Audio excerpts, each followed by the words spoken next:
Thank you so much for the invitation. I really appreciate it. And I'm very happy to see some faces in the audience that I remember. There's a typical joke that it's UP at Wits because Wits tends to steal all of our PhD students and staff. So hello, Neil. Hello, Shamisu. I hope you're having fun over that side. And it's good to see a couple of other people as well. So just to basically give a brief overview of who I am. So I'm Werner Cordier from the Department of Pharmacology over at the University of Pretoria. At the moment, I'm just in a temporary assignment for the rest of the year in Geneva at the World Health Organization to help out with some educational matters for them. So it's an interesting transition, and I can very happily say that you would be surprised how much of the office runs on ChatGPT at this stage. So AI is a friend no matter where the border is. One of the reasons I've become so passionate about this is that, as some of you might know, my background may be in pharmacology, but I've dipped my toe into education and fell into the pool quite heavily. And just because of the pure love of technology, for one thing, but also the need for an academic to balance their life, AI has just been a real game changer to this. So throughout the past couple of years, I've gained a lot of practical experience with artificial intelligence. I wouldn't call myself an expert in any way, but I definitely have needed to develop a lot of practical expertise to be able to get the job done. In doing so, I've learned a lot throughout the years about the good and the bad, and how, as with anything we use, it is merely a tool. And a tool can be amazing or it can be horrendous. I typically say that AI is a gun, and your practice behind it is the safety trigger. So if you're going to use it inappropriately, it's going to lead to disaster. Or if you're going to use it appropriately with proper frameworks behind it, it can be a lifesaver. But it all depends on you at the end of the day. So what I'll be discussing today, and next week we've got another session, is pure and simple, just an overview of some of the AI experiences that we've seen within pharmacology, and then that opening up a broader discussion about what the audience at this stage has from their experiences. And I'd really like today to be very heavily driven by feedback from yourselves, so that we can have a discussion of what the issues and the strengths are on the ground. I think often we fool ourselves in saying that this issue is a minor issue and it could be overarching, or the small thing that we do with AI that saves time for us may be insignificant because it isn't too fancy. But realistically speaking, it's saving you a lot of time and can be used by others as well. So to start off with, I'd love for you just to fill in the following form. You should see the QR code on the screen at the moment. And then as we go through the presentation, I'm going to have ChatGPT analyze the results for us in the background, and then later on we'll touch on it. So it shouldn't take you more than maybe 3 or so minutes to fill in. So if you can get on with that, you'll see that with 1 or 2 of the questions, it very heavily is based on what you currently experience in terms of the good and the bad. So it's not supposed to be a thing of where you think it will be in 5 years. If you like it or don't like it at this stage, be open and honest about it, because that's the type of devil's advocate voice we often need at this stage. You can see from some of the responses coming through that there's a lot of shared concerns. I'll dispel one very quickly. AI is not going to replace us, or at least not in the foreseeable future. For anybody that might have heard, Grok, which is Elon Musk's AI, recently was reprogrammed because he felt it was becoming too liberal, and the next day it called itself Mecha Hitler. So I think we're safe for now. I'm going to give it another minute or so. Yeah. So I am going to copy over our responses and get the analysis started, and let's see what the outcome is going to be. So just 1 second. And luckily, if all systems are appropriately set up, I can now let this run in the background without any stressor, because as life we've had, I am getting exceptionally lazy because of the use of AI, but appropriately lazy, as I always say. So what I want to discuss now is just to give you a sense of some of the research that myself and a colleague, Princess Ijeoma, a master's student who also serves as my tutor in pharmacology, has done over the past while, just to to get a sense of what's really happening within pharmacology in terms of artificial intelligence use. And this mostly stems from the fact that what we're trying to achieve within my undergraduate modules is really to provide as much as support as possible for the students, but also for the academic staff, because let's face it, as much as our students need help, academics just as much. I'm sure that I'm preaching to the choir that many sitting here probably have horrible work-life balances, and you're just trying to kind of cope with getting things done. So as with many things, we approach it from a scoping review point of view. So pharmacology, and I mean, this is true for any basic science. It can be true for a lot of the clinical sciences just as much. It's obviously incredibly important to what we do within any health professional science, but it can be incredibly complicated. And pharmacology, unfortunately, has that horrible moniker of being an exceptionally complicated discipline. It's generally seen with a lot of disdain at student level, although it can be incredibly interesting. And because of that, it just feeds into this very, very negative mentality about it. And our hope is that we can use AI to really drive a lot higher level quality learning, and also obviously reduce the amount of troubles both the academic and the student components have to this. But before we approached it, we wanted to see what is already at play in literature so that we can capitalize on what has worked well for pharmacology and what has not worked well, because at this stage, we don't want to reinvent the wheel either. So the aim of what we did here was just to explore and map what is currently being done in terms of pharmacology education using AI.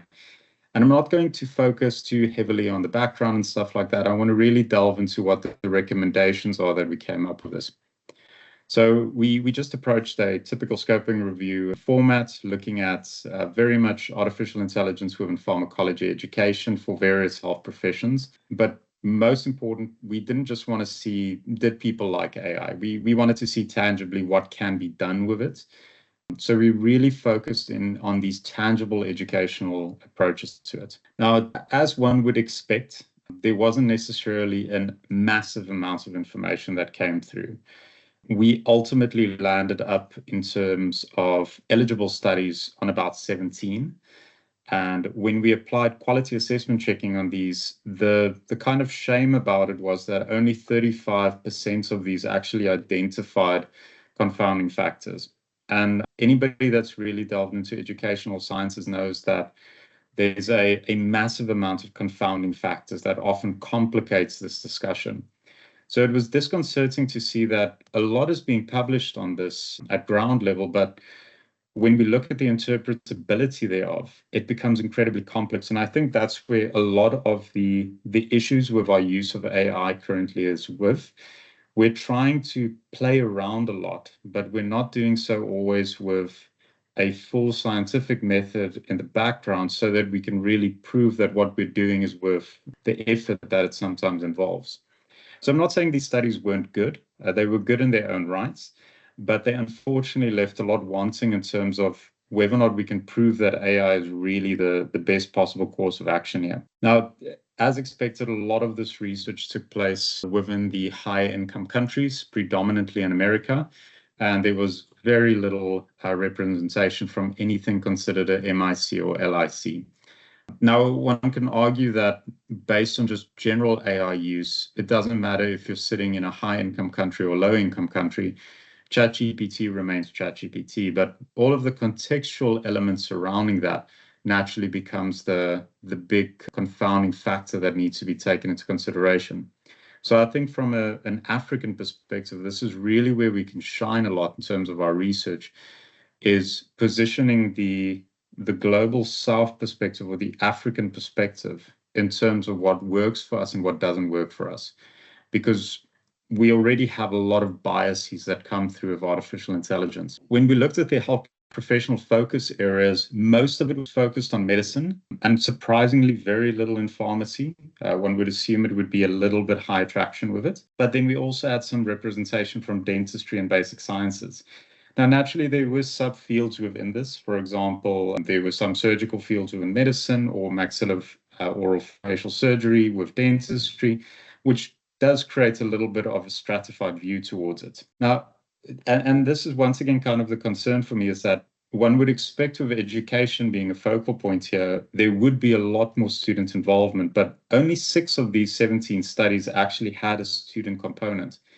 And the risk here for me is that the student as the end user really needs to be incorporated for us to understand whether or not it has a tangible outcome in their learning process. And unfortunately, for the most part, they were left out. In artificial intelligence, and not to belabor the point, as I'm assuming that many of you might have had a lot of back and forth in terms of prompting, there's a couple of strategies we can use when we prompt an artificial intelligence system. And overtly, the majority of these publications really looked at a zero-shot prompting strategy, which means it's a basic, here's your instruction and give me an output, which is a very superficial, very low-grade type of prompting that is done. And it's not necessarily ineffective, but it does have the highest level of not giving the correct information at the end of the day. A couple of them did do chain of thought prompting, which allows for more of an iterative or contextual view of that instruction, but without really providing a proper example of what is needed. It does lead to the potential of a lot of misuse and ultimately this inappropriate output. Now, only one article actually did also say that they applied zero-shot prompting because this is what the general population would actually use, which is a sensible argument, but it does lead to some interpretation deviation, in my opinion. Now, tool use, ChatGPT by far the biggest one that was used, mostly in its 3.5 and 4 iterations. And realistically, a lot of us are starting to use for Omni at this stage. So the strength of it is just getting better and better. So it would be great to see what actually comes from this research if it was to be applied within a newer model. There's now news that 5.0 will be released quite soon, which would be a game changer once again. But then it's also nice to see that a variety of other tools comes through. If memory serves, I think Wits uses a lot of Copilot. So it's great to see that in there. Perplexity is also becoming incredibly popular.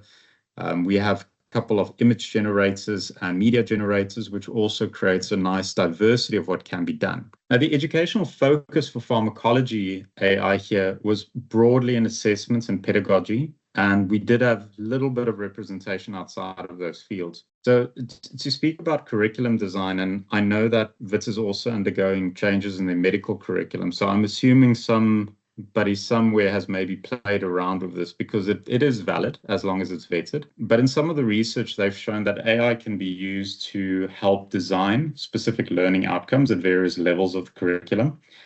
And based on these researchers who used Sage, Poe, Claude, Instant, and ChatGPT, ChatGPT provided the highest level of relation to what they needed at the end of the day. It had a much stronger tie into clinical contextualization, and it didn't necessarily overcomplicate anything. However, what was concerning about this, and this is one of the problems of using AI a lot, is that it was seen in isolation. So they generated learning outcomes for antihypertensive treatment, but not taking into consideration the geographical context of where this curriculum is, which was in America, but also not what's happening around the curriculum. So it begs the question of whether or not these learning outcomes would be scaffolded appropriately within the curriculum, or whether or not it would actually be able to integrate horizontally with the rest of the curriculum. Concerningly as well, it tended to generate a lot of knowledge-based focused questions or learning outcomes, which once again, in a medical curriculum, you would want it to hit very high into the clinical skill sets and really drive that competence. What we saw in pedagogical studies, unfortunately, they weren't necessarily the most rigorously done. And this is another concern that we have about AI in education, especially when used for learning.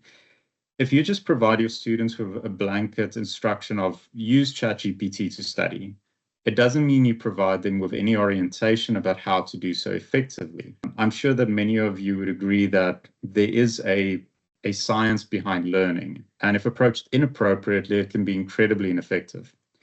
So 2 studies did see that students tended to score a little bit better in their assessments when they used ChatGPT to facilitate their learning. However, the moment they started to incorporate other factors, the statistical significance started to diminish, which just once again shows that with inappropriate use of AI, its efficacy can really not necessarily hit what you want. However, there were some interesting cases of using AI-based software such as KNIME, which is a structure activity relationship testing device, which allows you to look for how drug molecules and drug targets really integrate and how that can affect activity. They saw students actually learned a lot more from it because it has that practical ability tied into it. They also saw when they contextualized learning more using a variety of media generated through AI, cases generated through AI, and so forth, created a much more interactive learning approach, which is a very low-level type of use of it, but can be incredibly effective. Assessment-wise, and this is where I would say the educational quality slipped a little bit, a surprising amount of publications were really just based on passing through medical or dental licensure examinations into ChatGPT and saying, can it pass it? They argued this for educational use, but failed to actually explain how it would be used for education, which is, I think, where this becomes a dangerous terrain. Unfortunately, with a lot of AI-based studies, and if anybody is approaching any SOTL based on AI, I would really recommend trying to avoid hitting that kind of flat surface, because we are seeing a saturation in literature of these studies that really just skim the surface of what can be done or what the relevance are.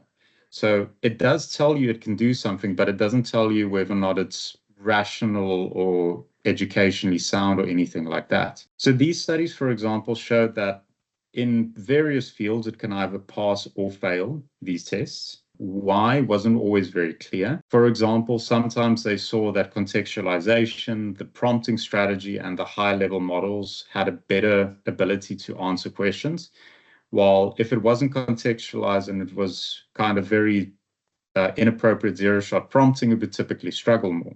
Similarly, MCQs were very good at being answered, those requiring problem solving not so much. And one of the big ethical concerns about hallucination coming through was also seen as a barrier. But because of the study's design, it wasn't really capable of determining what helped and what did not help, or what would actually lead to any kind of basis for educational use afterwards. Now, only 2 of these studies actually compared these assessments with students, finding very similar results or slight improvements in comparison to students. So theoretically, yes, ChatGPT can pass your test. If it can, I would argue that maybe you should relook at your test just to see whether or not it is valid. But realistically speaking, it didn't really prove much, in my opinion, about how useful AI is within the assessment capability. And this is once again why I say the field is becoming saturated with these type of low quality studies. Now, assessment generation, though, is one where I think there's a lot of potential with one article that was used, where they also did a comparative study and saw that Claude Instance had a much higher level of relevant questions, having the least amount of errors. However, even by their admission, it required still a high level of intervention with experts to validate the questions. And this is something I think that people often undermine, is that AI can do a lot, but that human interaction is still needed. And that's why I say it won't be replacing us anytime soon. We still need humans to say, is it correct, yes or no? So this study, for example, found that there were very few errors that kind of came through, but there was still a lot of inappropriateness and irrelevance to it. Some of the studies also used assessment with kind of this goal of eventually becoming a level of student remediation, but only one of these studies actually looked into it. So they generated feedback for students from their assessments to see whether or not it can provide personalized feedback. And human reviewers agreed, yes, it can. But the weird thing for me was that it provided personalized feedback, but it was never tested whether or not this feedback would be accepted by students. So it once again kind of stops before it gets to where's the learning impact. There was also a study that looked at whether or not AI can be used for program level review, which is, I think, one of the things that AI will be amazing at. And it's an area that we're trying to research at the moment. If we can see whether or not there are success factors earlier on within a course, we can probably gear our courses to thrive on success factors and prevent those issues that lead to failures.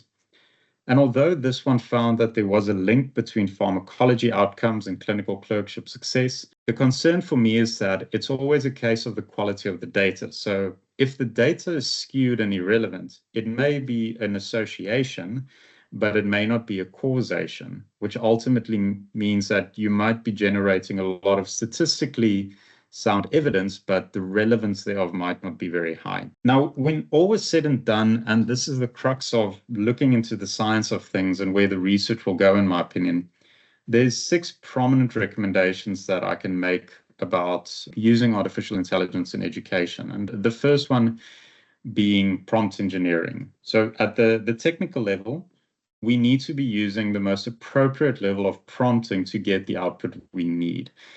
And I think this is where, at a baseline, and I would hope that all institutions are really working towards this, is that we should have a proper orientation session for both our students and for our staff on how to use AI appropriately using technical know-how. And it doesn't need to be overly complex. This is something you can learn within a couple of hours with practice, and you get better with it continuously. But the better the outcome you get, the stronger the appropriateness would be and the less errors there are. But people tend to get bogged down by this back and forth of it constantly fails, so I'm never going to use it, which means that you debilitate yourself from growing into the field. And unfortunately, with how digital literacy is changing, realistically, if we are not literate within the next couple of years, our career safety is going to start diminishing quite a lot because the world is changing around us. We also need to acknowledge that there is a lot of inequality and bias within our data. Now, when we speak about epistemic injustice in our data sets, I don't think I need to belabor the point that the majority of the data we have on our sciences is based on what is found in the global north. It's American and European data sets. Even back in the day in our analog data, a lot of that was still generated from outside of our country. So the problem is that when we use it within our own contextual settings, if we don't go into looking at our knowledge basis and the relevance of certain data, we may find that it generates a lot of questions that seem good, but are irrelevant to our context. For example, with a very basic exercise, I generated a bunch of questions for pharmacology with no specific knowledge base used and very little clinical contextualization. And about 50 to 60% of the questions were inappropriate, pure and simple, because the medication wasn't accessible within South Africa, which means that it becomes a problem. Similarly, a lot of this is not trained on our unique cultural context and the makeup of our populations. So it may generate information which is great for the clinical use of medication within a European population, but not necessarily one of a South African makeup. We should also be experimenting with artificial intelligence. And for those of you that know about Stephen Covey's Habits of Successful People or something along that line, one of his prominent things is speaking towards your Q2 time, which is using your time effectively for professional development. And I would hope that all of us get the semblance of a balance in life, that we can spend 2 hours literally just playing around some days with new technology, new techniques, new readings, and so forth.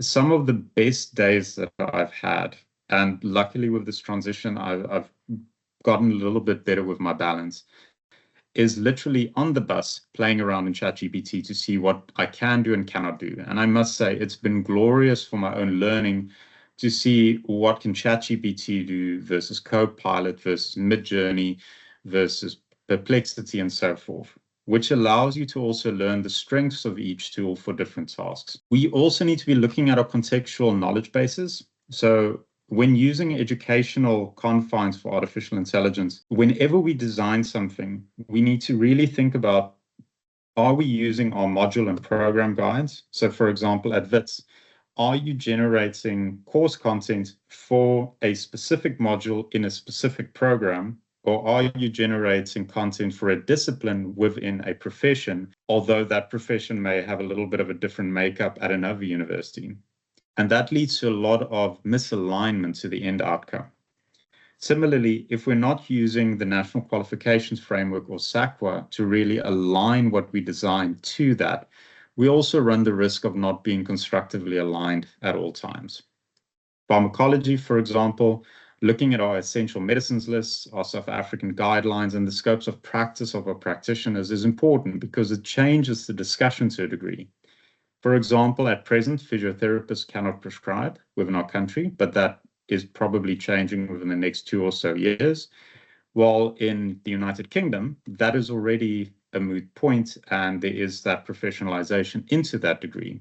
So if designing a course using AI, if you're sure of which scope of practice you're using, you know in terms of which line you can develop to for the future instead of kind of keeping it broad and unstructured. Now, one of the most important points for me here is remembering that AI is a tool, and a tool is only as strong as the person using it. If you use AI to design educational elements without thinking about educational practice underpinning that, you run the risk of negating all of that hard work. Ultimately, you can use anything for a learning purpose, but it will only be strong if appropriately applied. And that's why I recommend that when you engage with AI for education, first figure out what the underlying philosophy and science is behind that learning strategy, so that when you use AI, you can appropriately align it to it. For example, there's something called the TPAC framework, which is an educational technology design framework, which works very well in this way to help align the educational strategy with the most appropriate technology for the most appropriate content for it. And that allows for that generation. And this really is based on that faculty development that I was speaking to earlier. So I sincerely hope that there's something already available, or that there's access to professional development structures. I know, for example, at UP, we do have informal faculty development for it, and our education centers are doing a lot to try and build towards that. But it's still problematic because of that imbalance that people have within their work responsibilities and not really getting time to become better in these types of technologies. Now, lastly, validation is key with everything we use. Anything that is generated still needs to be vetted to ensure that it is correct and that it is appropriate, whether or not that is through internal or external validation. Because if we don't do that, we do run the risk of just putting stuff out there which may be incredibly misaligned to our ultimate outcomes. Now, the conclusion for me with what we've done here is that there's obviously a lot of power in using AI, but we've started to scratch the surface and not really gone beyond that. And I very much drive my practice on the science underpinning stuff. So if I have a question, I'll typically go and read a couple of articles on it. And if the research pool is saturated with lower level science or that entry level investigations into the topic, it does confound it and have a lot of suggestions in about what it can or cannot do. So I do think there's a lot of untapped potential that we should be looking into. And I'm not talking here about, building everything to a virtual reality device or building it into something which is going to win a Nobel Prize, but merely delving in sufficiently enough that you can control for factors that you can interpret without all of these confounding issues along the way. Because none of these studies really show whether or not there's an impact on learning. And that is where the concern for me comes in. It's the same contention that we have with a lot of educational frameworks like problem-based learning, competency-based education, and so forth. Because the application at different sites is so varied, oftentimes we don't really see whether or not there is truly a better approach to it, apart from anecdotally and limited scope investigations, because there's so many things we do not control for. And I would hazard that AI in this case is going to become problematic because if we don't see if it really improves learning, there's always going to be fears surrounding it. So some of the things we're looking into at my unit, and I would recommend anybody that wants to collaborate or has any guidance, by all means contact me. We're looking at some contextual learning chatbots. So 2 have already been designed, but we've encountered some issues just pure and simple because of the limited knowledge bases that we can get with our licenses. We're looking at self-assessment platforms for remedial learning. We're looking for simulation platforms for patient interaction so that you can have this type of conversation with a chatbot and develop your people skills, supporting drug discovery and development. And then one of our big things is using it as a predictive platform for student success. None of these necessarily the most complicated of things, although technically it's very complicated, but luckily that's where we've got data scientists and computer scientists to assist with. But these are achievable things without needing thousands upon thousands of rands or 20 years to develop. It's stuff that's attainable. We just need to control for it, as I mentioned earlier. So that was my didactic boring session. So now I'd love to open up the floor and to discuss a little bit about what's happening within your lives and within your experiences. So I'm just going to quickly open up the results.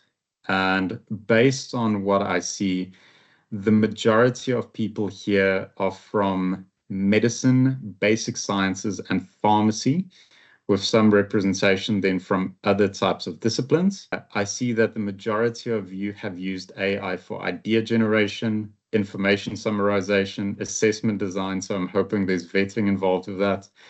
Administrative functions, which I think all of us use a lot. And then resource generation, which is also a really handy tool for it. But then when we look at some of the opinions on education, and this I'm going to share on the screen so that you can see. So just once again, with using AI just to make everything simple in life, this is how much I use ChatGPT for everything. So we can see red representing against, gray being neutral, and green being for use. It seems like we're sitting with a group of technophiles, people that are very enthusiastic about using it. And I'm glad to see that there's not overt negativity surrounding using AI. It's important that there is, because those devil advocates are always, always great to see and to hear, because sometimes they are the grounding points for people that sometimes look further into what it can do and kind of forget what it cannot do at the moment. So I see for assessing students, it's kind of a positive with a little bit of uncertainty, supporting learning, designing curricula, theoretical and practical teaching, all of them very much in support. It seems like attitudinal competencies have some of the biggest disagreements, but overtly it seems quite positive. If we look then towards some of your quantitative feedback, if I can just close this. Qualitative feedback. It seems like the greatest needs that you have is training and understanding potential, ethics, and replacement anxiety. And then the main concerns, though, is critical thinking concerns, also replacement anxiety and ethics. So based on this feedback, I'd love to just have an open discussion now about maybe your greatest challenges that you have. Because for next week's session, I would try to build in then some practical guidance in how to really target those elements.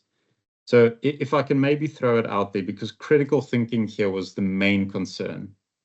Does anybody want to say why they have a concern about critical thinking? Daniel, please go ahead. And also another UP student, though, from physiology. Yes, hello, Prof. The main issue that I have, I don't have a big issue with it.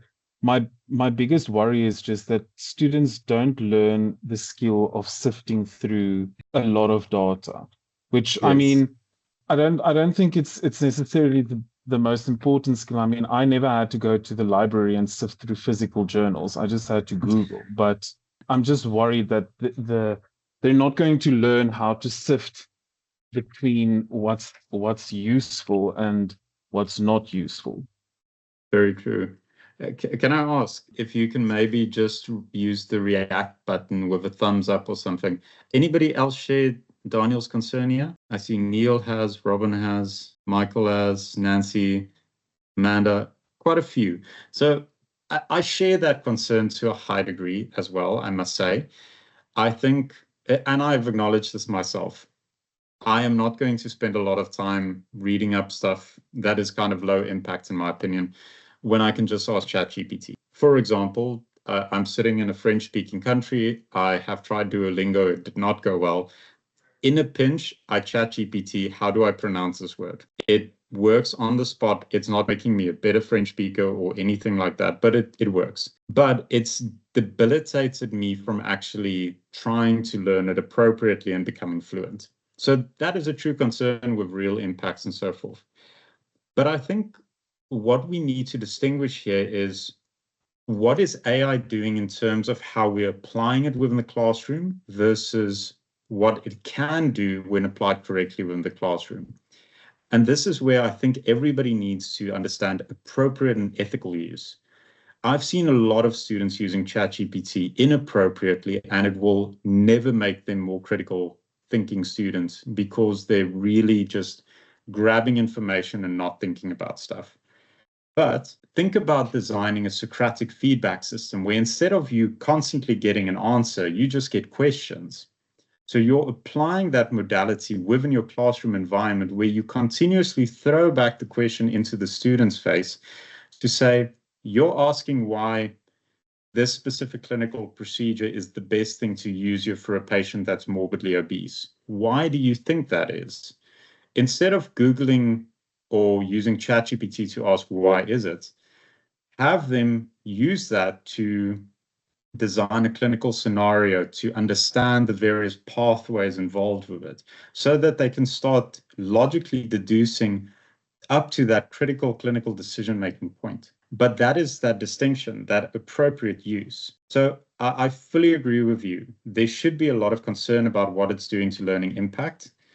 But I think it ties into a much larger discussion of, are we applying correct educational techniques to enhance learning?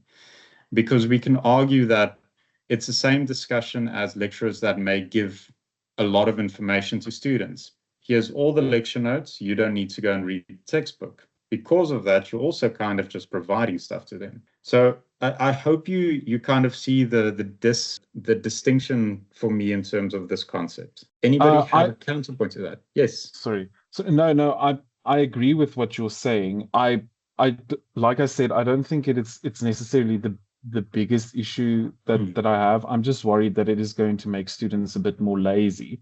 But definitely.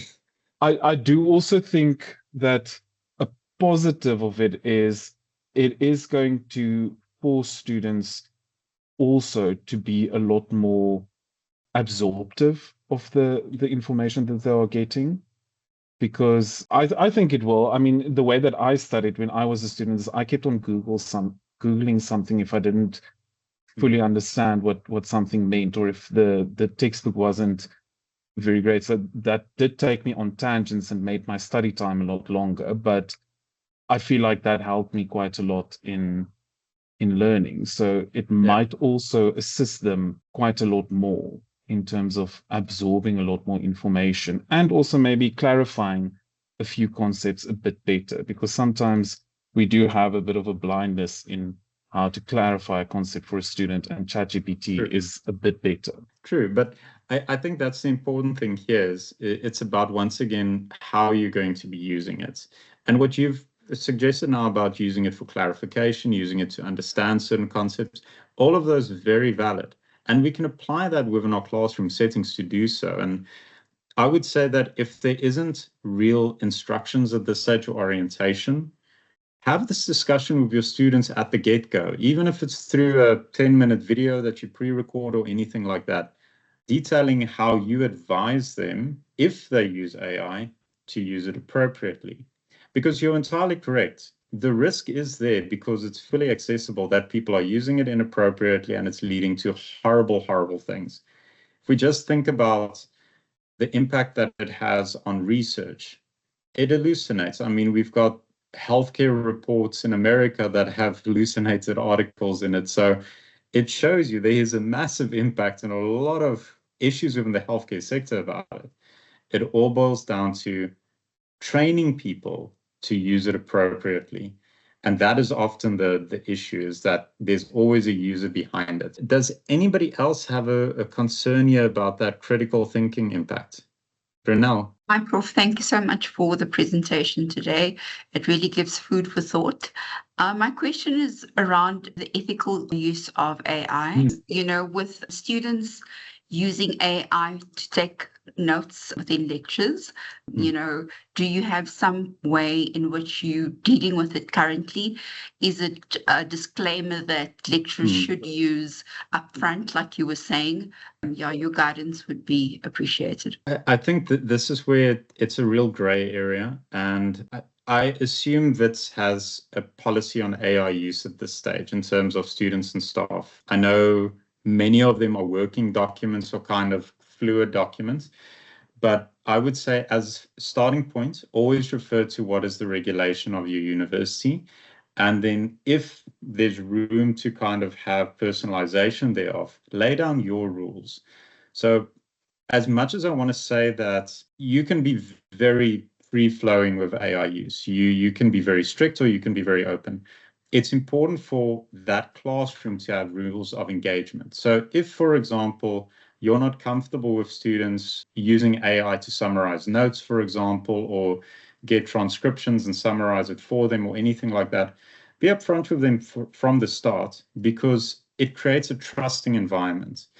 And it doesn't need to be from a position of you may not use AI. You can just be open and explain to them, I am comfortable with you using AI for the following purposes, not comfortable for the following purposes. And this is my reasoning why. And you're obviously doing it not because you want to be mean to them or make work difficult. You're doing it because you've got a belief based on your own assumptions, based on your own readings, your own experiences about why it's good or bad. And building that relationship with them allows them to know where they stand with you, for one thing. But then having formal declaration routes makes it even stronger. So if they have an assignment, for example, if you allow them to use AI, have them declare, I've used AI to improve my language. Here's my prompt and the tool I used. You can even ask them for an appendix of all the responses they've received. Or if they used AI to generate an idea, how did they use it? What did they get?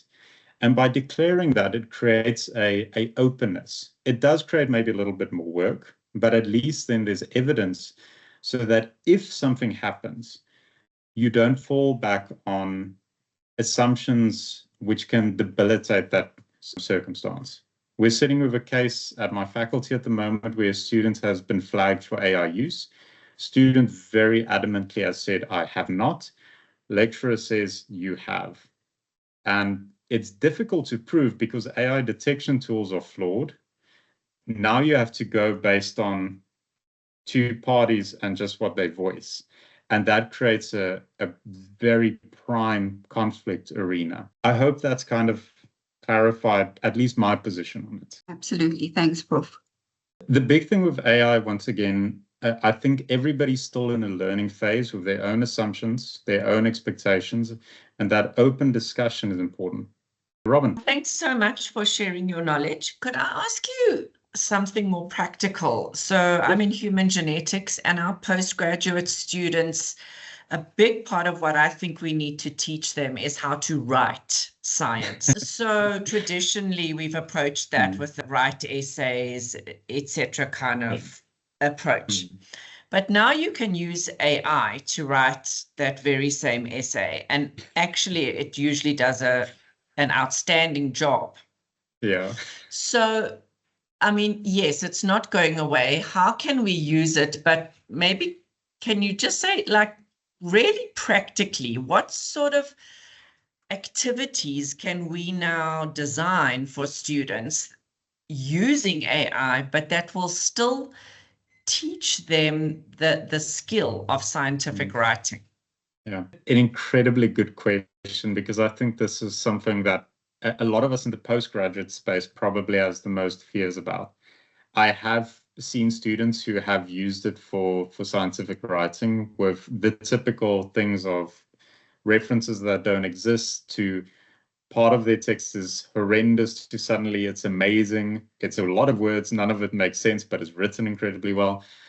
But there are ways to go about it. And I think as a baseline, one thing I would always recommend is creating that atmosphere of trust and ethical use, because you can give people the tools to use it. You can give them strategies. But if they don't have integrity, or they don't use it appropriately, they are going to do so in any case, and that's going to have an impact.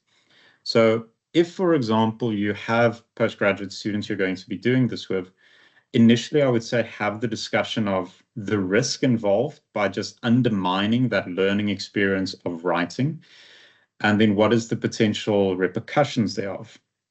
Beyond that, a tool that I, for example, used, it's called Paper Pal. I'm not a massive fan of it, but it can help you write. And the student can acknowledge that I have used this to help write my article, because we acknowledge not everybody's a great writer. So it's a tool to help guide them.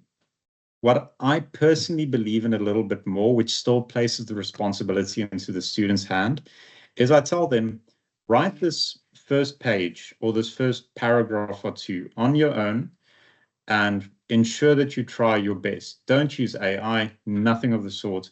Write to your heart's content, review it yourself, and let it stand. And then upload it to ChatGPT, for example, or Copilot, and ask it to provide feedback for you, not rewrite it. Ask for a critical review of what you've written and recommendations for how to improve the scientific literacy thereof, the scientific clarity, and the language quality. And you actually actively prompt the system to not rewrite anything from that. And generally, ChatGPT will go on and throw quite nice recommendations about maybe you're being too verbose, maybe you're using ambiguous terminology, maybe you're leaving a lot for the audience to kind of decipher on their own. And then say, based on that, now apply these changes. And you can make that an accessible activity. You can give them an assignment. They get marked on their assignment. You give them instruction to upload it to ChatGPT, apply the recommendations from ChatGPT, and the second revised version is also marked. And you can see between those two versions whether or not there's a clear indication of growth between them, with the assumption that they've done so with integrity, though, naturally. That's one way, in my opinion, how you can help strengthen writing by using AI while still maintaining that writing authority within the student's domain. It does save a little bit of time, at least for the supervisors, in having to go, into the nuts and bolts at the very, very beginning, which is often where a lot of the time the drag is just fixing the typical issues. I hope that helps. Yes, definitely. Thank you. Cool. Any last questions? Because I see our time is almost done. Stuart. It was really great to see you. Thanks very much for doing this. Just as a last thing, I really liked what you said about us taking the time to play with AI and become comfortable ourselves, and how hard it is to find that time. I don't know if just from your experience of playing with AI, if there are things that surprised you that you find incredibly useful that could maybe inspire us to give it a try in ways that have maybe made your life a bit easier, or things that you could advise us to give a try if we want to start playing around with AI a bit more? So what I did at one stage was to literally write down everything that bogged down my time. So what were my black holes of time? Admin, summarizing information, all of these things. And I've gotten into a habit of building projects for things that I really need support into. So if I can maybe just share my screen quickly again, I can show you some of these. So I've gotten into a habit of building GPTs and projects for things that I do very frequently and that I need quick assistance with. So for example, on the screen, and I'll try to increase the size, everything below here, everything with a small little icon is a GPT that I've built. So the one thing, for example, this UP Health Sci helper, I've uploaded all our universities, all of our faculties' regulations into it. When I've got a question, I ask that instead of reverting to the document itself. It's trained to provide me the answer and where to find the information. So it saved me time. Now I don't need to read through the 60-page document. I can quickly find the information and cross-reference with the original document to see. Similarly, for example, I've used this with a lot of my students. So if they've got questions on certain things, I've started to refer them to this GPT. So it saves me having to communicate the whole time with them. So it becomes a frequently asked questions type of platform. Some of the things I've played around with, for example, this RX Riddler, I was bored on the bus. So I designed a GPT based on that 20 questions game of it asks me a bunch of questions and I need to guess which drug it's referring to. That was a very fun learning experience for me because I saw how flawed GPTs were in terms of information. So it from a playing around perspective, it showed me how good something can be for an experience, but also without having disciplinary knowledge in that field, I wouldn't be able to pick up that half of what it was telling me was absolute trash.